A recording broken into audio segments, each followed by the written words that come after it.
علیکم ورحمۃ اللہ وبرکاتہ۔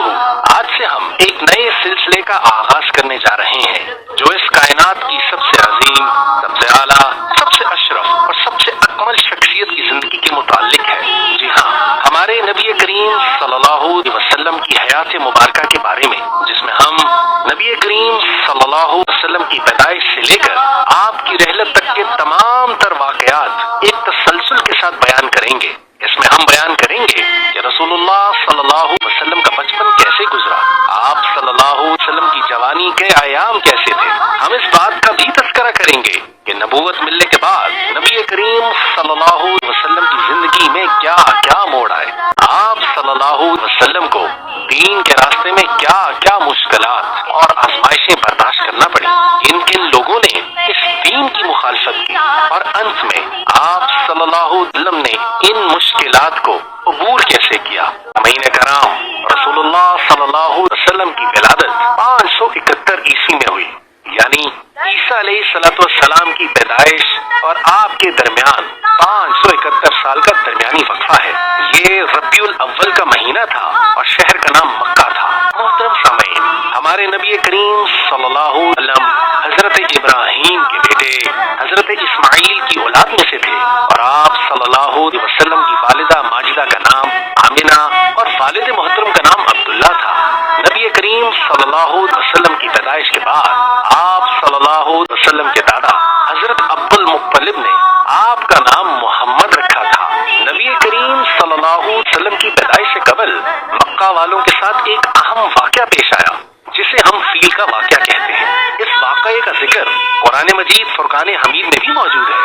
اس واقعے کی تفصیل یہ ہے کہ یمن کے عیسائی بادشاہ ابراہا نے کعبہ کے مقابلے میں یمن میں ایک بہت بڑا چرچ تعمیر کیا تاکہ لوگ حج کے لیے کعبہ جانے کی بجائے اس عیسائی عبادت خانے کا رخ کریں، لیکن ایسا نہ ہوا، بلکہ عربوں نے اس قصے کو سخت ناپسند کیا اور بس وہ غضبناک ہو گیا۔ اس نے دل میں ٹھان لی کہ وہ خانہ کعبہ کو مسمار کر کے ہی دم لے گا۔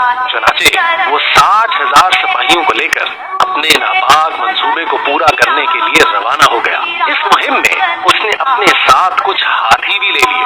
یہی وجہ ہے کہ قرآن نے اس واقعے کو بیان کرتے ہوئے کہا ہے، ترجمہ: کیا آپ نے نہیں دیکھا کہ آپ کے رب نے ہاتھی والوں کے ساتھ کیا سلوک کیا؟ تو سامعین کرام، جب ابراہا اپنے اس لشکر کے ساتھ مکہ کے قریب پہنچا تو ہوا یہ کہ ہاتھیوں نے آگے بڑھنے سے انکار کر دیا۔ لشکر والوں نے پوری کوشش کی کہ وہ مکہ کی طرف آگے بڑھیں، مگر وہ ہاتھی ڈس سے مس نہ ہوتے تھے۔ پھر اللہ نے اس لشکر کی طرف ابابیلیں بھیج دی، جن کی چونچوں میں کہنے کو تو چھوٹی چھوٹی کنکریاں تھیں، مگر یہ جس شخص کو لگتی تھیں اس کے جسم کے آر پار ہو جاتی تھی۔ یوں ابراہا کا لشکر تہس نہس ہو گیا اور اللہ جل جلالہ نے خود اپنے گھر کی حفاظت فرمائی۔ سامعین کرام، اس واقعے کی خبریں آنن فانن روم اور فارس پہنچ گئیں۔ یہاں ہم یہ بتاتے چلیں کہ روم اور فارس اس وقت کی سپر پاورز تھیں۔ ان دونوں سپر پاورز کی سرحدیں عرب کے ساتھ ملتی تھیں۔ روم ایک عیسائی ریاست تھی، جبکہ فارس کے لوگ آتش پرست تھے۔ روم اور فارس ایک دوسرے پر مسلسل نظر رکھتے تھے اور ایک دوسرے کے اتحادیوں کی حرکتوں کو بھی نوٹ کرتے رہتے تھے۔ چنانچہ روم کے اتحادی حبشہ کے گورنر ابراہا کے ساتھ پیش آنے والے اس واقعے روم کے لیے تو اہم تھا ہی، مگر یہ فارس کے لیے بھی اہم بن گیا۔ اس واقعے سے دنیا کی نظریں خانہ کعبہ کی طرف ایک بار پھر متوجہ ہو گئیں کہ جہاں پر اللہ جل جلالہ اپنے آخری نبی محمد صلی اللہ علیہ وسلم کو مبعوث فرمانے والا تھا۔ سامعین کرام، فیل کے واقعے سے قبل ایک اور واقعہ بھی پیش آ چکا تھا جو کہ اسی سلسلے کی کڑی تھا، اور وہ زمزم کے کنویں کا دوبارہ جاری ہونا تھا۔ جی ہاں، زمزم کا کنواں، وہ کنواں کہ جس کا پانی حجاج بڑے شوق سے پیتے ہیں اور پوری دنیا میں اپنے رشتہ داروں کے لیے لے کر جاتے ہیں۔ زمزم کا پانی حضرت اسماعیل علیہ السلام کی ایڑیوں کے نیچے سے جاری ہوا تھا، اور یہ اللہ جل جلالہ کی طرف سے ایک بہت خوبصورت نشانی تھی۔ یہ کنواں رسول اللہ صلی اللہ علیہ وسلم کے دادا حضرت عبد المطلب کے دور میں کافی عرصے سے بن پڑا تھا۔